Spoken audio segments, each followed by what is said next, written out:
Dolph say you inspired him to rap. I did. Dolph said it one time we had a show together. He said it on stage. 2006, I went to Memphis to do a show. And I was calling looking for some weed. And Young Dolph brought me 2 ounces.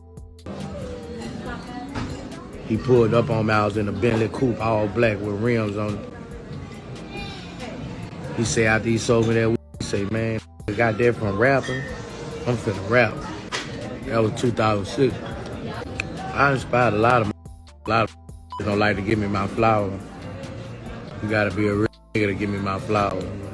Rest in peace to the late, great Young Dolph. That is a little tidbit story there from Boosie, who's on his IG Live, and he was speaking about how Young Dolph served him back when Boosie was running through the streets of Memphis. And he said it was Dolph that served him and was like, yo, wow, you doing this off of rap? I want to become a rapper. I guess that's got to be the timeline, right? Because like Dolph would only been like 20 years of age around 2006. Because here's what I remember, and I don't remember everything. My memory is crazy. By 2011, 2012, when I'm at the tail end of high school, Dolph was already popping because I remember going to a Dolph show at a rival high school of mine. So he was already popping. He already had, and when I say popping, I mean like popping in the South, in the streets, because he already had the Medicine record out. He had records with Titty and Gucci out at the time. So that's 2012. So 6 years before then is where Boosie's saying he would have been in Memphis, because around 2012, Boosie's already incarcerated, right? Don't quote me on these timelines. I think I did hear the story though of Dolph being the dude, that served some of the more famous people that tapped into Memphis. If you listen to 2 Chainz, he tells a lot of great stories about how he was that guy in Georgia before he had kind of revitalized his rap career, which probably makes a lot of sense. The fact that Dolph and 2 Chainz were intertwined. We're just telling these little hip hop folklore stories. I'll end this video with this though. I do want to say this about Dolph because he's been on my mind a little bit of late. I do think the momentum that Dolph's name still has, I do think his legacy definitely deserves a concert at some point. And I don't know how you put that concert together. And for anybody out there, please, my line is always open. Anybody over there at Dolph's camp, Paper Rat Empire that's still moving out here, please let me know how I could chip in any way possible.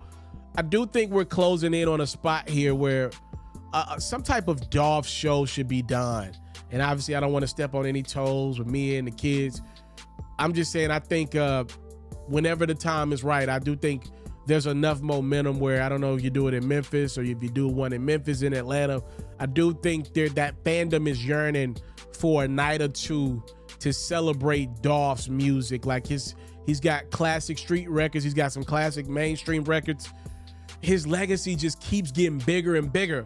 And when you get that momentum, again, I'm not trying to step in between anything in the family. Obviously, it's whenever they want to, the close friends and people around them. I'm saying, I'm just telling you from the side that covers music and has a direct relationship with the fans. I'm telling you that momentum for a Dolph, some type of one night concert to just celebrate this man's legacy. I think the appetite from the fans is there for it. Y'all let me know if that's something y'all will be interested in. I'm not saying nothing's in the works. I'm just saying from my vantage point, a lot of people still talk to me about Dolph. And I think that appetite for some type of Dolph celebration, it has been there and it's only growing with time. This is not a man's legacy that's going away. This man's legacy is only getting bigger. I'd argue now his legacy is 10 times bigger than it was when he was here with us in the physical. So rest in peace, Dolph. Y'all let me know. Boosie gives a little quick story about how he met Dolph years ago, 2006 type of time, where Dolph was still moving and shaking in the streets. He's talked about this. And, Dolph saw what Boosie was doing. Boosie is probably one of the most famous people. Boosie's going to be one of the most famous people on the face of this earth by the time he's 50. I'm confident in that.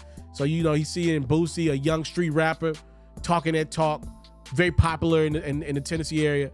He said, Dolph wanted to see how Boosie was living like that, and he wasn't doing what Dolph was doing at the time. Oh, you can do that as a rapper? I want to be that. And that kind of helped propel Dolph to be a rapper. Time, love, and support is what your boy never take for granted. Salute. I'm out. I want to salute you, homie, you know, for building your own thing and doing your own thing. Why build theirs when I believe I can build my own? You've already done it, or I wouldn't be here. I'm already the only elite sports and music journalist in the game today. My goal is simple, to be the best there's ever been. So, please don't go. Make sure you subscribe and follow the journey. It truly means everything to me. I tell stories. I talk music. I cover sports. I am culture. I am FERRO.